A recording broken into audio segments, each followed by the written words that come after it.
Hi, I'm Wardy from Gnaufglins. Welcome back to another video Q&A. Today's question comes from Tammy and it's about sourdough starters. She started her sourdough starter after watching our free videos, and her starter is about 8 days old and it sounds like it's doing well, so good job on that, Tammy.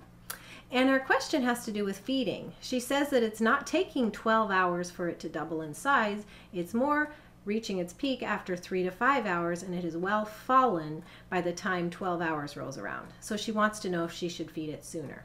And Tammy also has another question, so stick around for that. Let's answer the first one right now. There really isn't need for you to feed the starter sooner than 12 hours, but here's the if. You don't need to do it if the starter is behaving well. And by behaving well, I mean acting like a good starter acts. Good normal behavior. Bubbling up, rising, being dome-shaped, and then falling down and producing hooch on a regular cycle while it continues to smell good.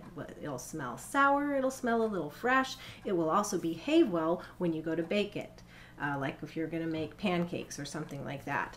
So if the starter is doing everything normally, then that extra time between feedings is not harming it in any way. And so it makes sense, you know, if you don't need lots of starter, to keep up the frugal practice of feeding every 12 hours. If you added another feeding and you had no use for all that starter you're building up, then you're just using flour you don't need to use.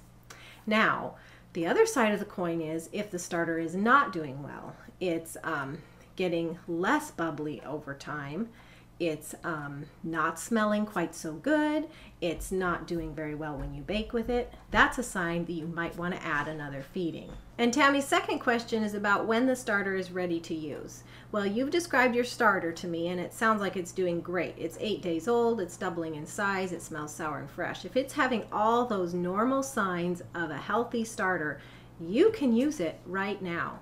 I'd suggest making pancakes, waffles, English muffins. Those recipes are all free on my blog.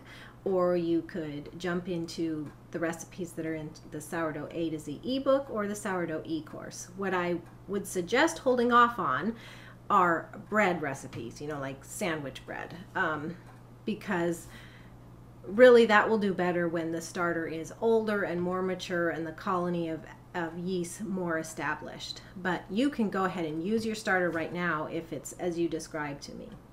And what I'd caution you against, though, is taking a break from your starter. It's not ready, it's not old enough to be put away in the refrigerator yet. You just don't want to do that with a baby starter. It needs to have several weeks at room temperature with regular twice-a-day feedings to get good and established. That colony of yeast and bacteria needs to get strong and get stable, really stable.